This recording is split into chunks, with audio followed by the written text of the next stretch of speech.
चलिए दोस्तों, एक और बवाल गाने के बारे में बात कर लेते हैं। और ये गाना है काजल राघवानी जी का, जो कि आज हम इसी गाने के बारे में बात करेंगे, परफ्यूम लगा के साड़ी में। तो आप लोग वीडियो को लास्ट तक देखते रहें। और जो लोग भोजपुरी बुड हंगामा चैनल को अभी तक सब्सक्राइब नहीं किए हैं वो लोग सब्सक्राइब कर लीजिए।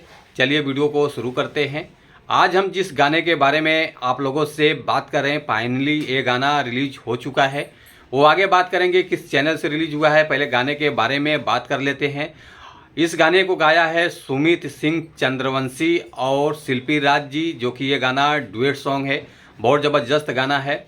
और इस गाने को जो लिखे हैं सुमित सिंह चंद्रवंशी जी हैं। और गाने का बोल है परफ्यूम लगा के साड़ी में, जो कि गजब का वायरल सॉन्ग है ये। और इस गाने के म्यूजिक डायरेक्टर हैं आर्या शर्मा जी हैं, जो कि काफ़ी अच्छा म्यूजिक है। और एक्ट्रेस जो नज़र आने वाले हैं इस गाने में तो सुमित सिंह चंद्रवंशी जी हैं, काजल राघवानी जी हैं, लाडो मदेसिया जी हैं, जो कि काफ़ी सुपर डुपर हिट गाना है। और कोरियोग्राफर आपको मिलेंगे गोल्डी जायसवाल जी हैं, जो कि बहुत बढ़िया उनका कोरियोग्राफर हर चीज़ रहता है वीडियो।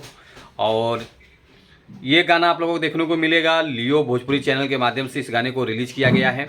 और व्यूज़ की बात कर लें, जो कि 1 घंटे में जो गाने का रिस्पॉन्स मिला है 12,000 व्यूज़ आ चुका है। और लाइक आया है 1500, कमेंट आया है 160, जो कि काफ़ी अच्छा गाना है, बवाल गाना है। तो आप लोग इस गाने को प्यार दुलार आशीर्वाद दीजिए।